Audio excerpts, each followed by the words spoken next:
Frankfurt. It's a city known for its busyness and international residents from all over the world. But more importantly, it's my home. Well, kind of. I grew up most of my life in a smaller city right on the border of Frankfurt. So when I planned this one-year-long bike trip around Europe to meet Christians from all different kind of backgrounds, I wanted to start in Munich so that I could bike through Frankfurt after 2 weeks and reconsider everything that I had packed. The first 2 weeks have been really rough, especially on my health, so I was so excited to get back home for a couple of days. I arrived back home yesterday and it's so nice to see my family. I love nothing more than spending time with family. And so I'm just recharging a little bit. I want to be completely healthy before I bike on. And also tomorrow I'm gonna go to my church so I can take you along and show you the church where I'm from. And yeah, I'm looking forward to that. On our way to church.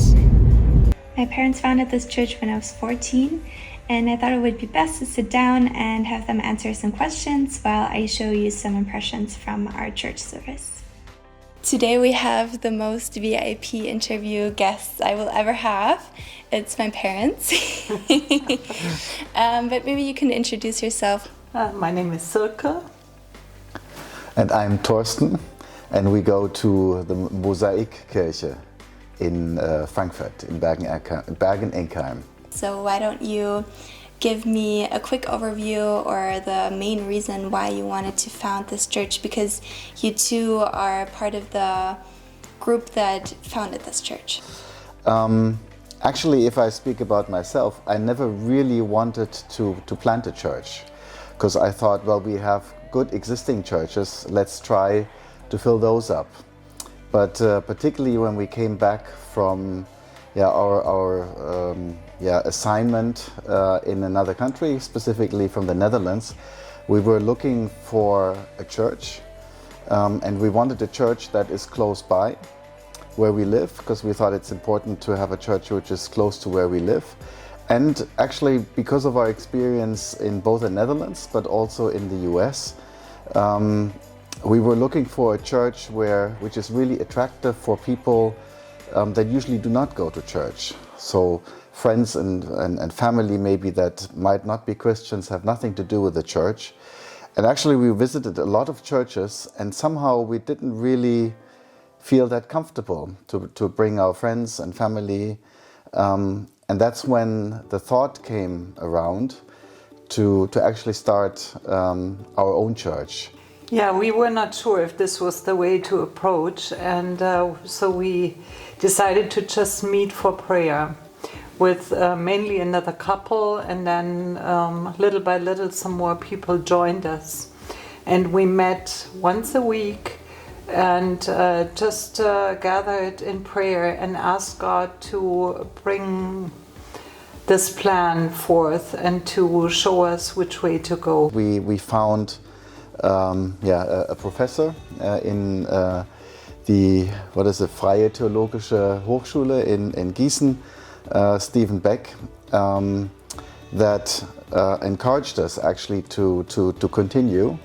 And he went through a church planting course with us, and he also helped us to bring around people that would together with us then actually start a church. And we started slow. First we had so-called test services, and then after a while, when we sort of built up enough of a crowd, so to say, to get started, we actually then formally planted the church. So over the years after that, I know that there were a lot of ups and downs, and in the end now we are a smaller church, but a very special church, I think.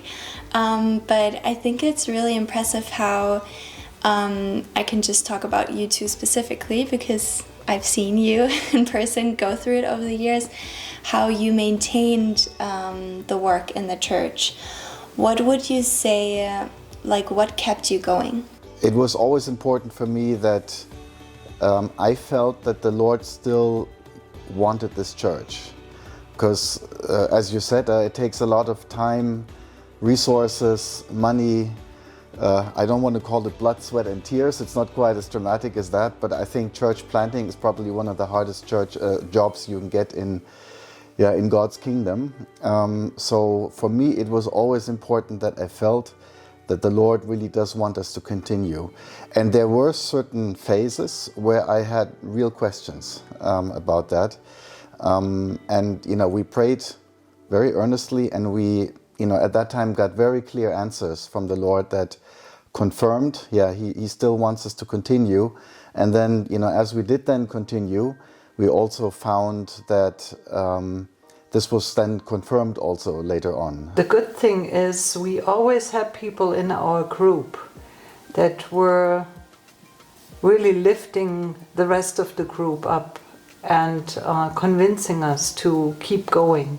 And then we could see the fruits later on. So it was always a matter of trusting God and just asking Him to endure and just keep going. But it was not easy a lot of the times. What would you say is the most special thing about our church? Like, what makes us stand out from all the other churches? Because we have quite a few here in Frankfurt. Yeah, I mean, there are, of course, a lot of churches. There are a lot of good churches. So I certainly am far from saying that we're better than anyone else or any other churches. But what actually other people have told us that came to the church, really the key message that came from people was that we are a very welcoming, a very open, a very kind, family, loving sort of family type of church that makes it easy for people to come and really feel like they belong. I think that's one of the main things about smaller churches, that they have a superpower to have people connect super quickly. And I think that's what I've seen time and time again in our church, that when somebody new comes in, there's so much effort to get to know them, to make them feel at home, make them feel part of the group really quickly. And I think that is something that we as a church are really good at, that I really appreciate. And I make an effort in also, as I know you do too. Mm-hmm.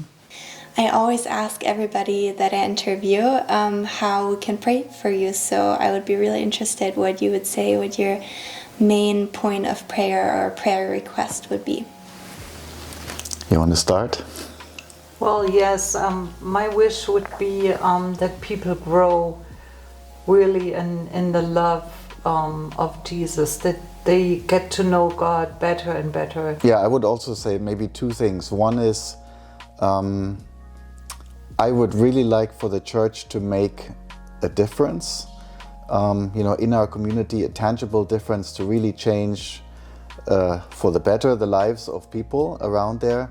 We really want to make a difference, in the lives of people, particularly those that don't know Christ, that don't know God. And that is our prayer, that actually does happen. And just like Silke said, it's just important to also have more people that help us with that vision, that have a heart for that, and that are also willing to take responsibility, that come and work alongside us, but also take responsibility to move this vision forward. Well, thank you so much for sharing the story with me. And this was definitely my favorite interview to do so far. It will probably stay the same way. And I just want to say thank you for supporting me, supporting this project. And that's it. Okay. I'm leaving my parents again today. And I have to say it's a little bit hard to get up because I'm already so sad to have to say goodbye to them again. But at the same time, I'm excited because I am biking to the music studio where I used to work. And I'm excited to see everybody. But right now, just knowing that when I get up, I have to pack everything and I have to say goodbye to my parents, it's just a little bit hard. And just like that, I was off biking again. I wanted to use this opportunity to let you know that my church in Frankfurt is looking to fill a paid worship leader position, so feel free to hit me up. I would also be so grateful if you could comment, like, subscribe, and I will see you next Thursday.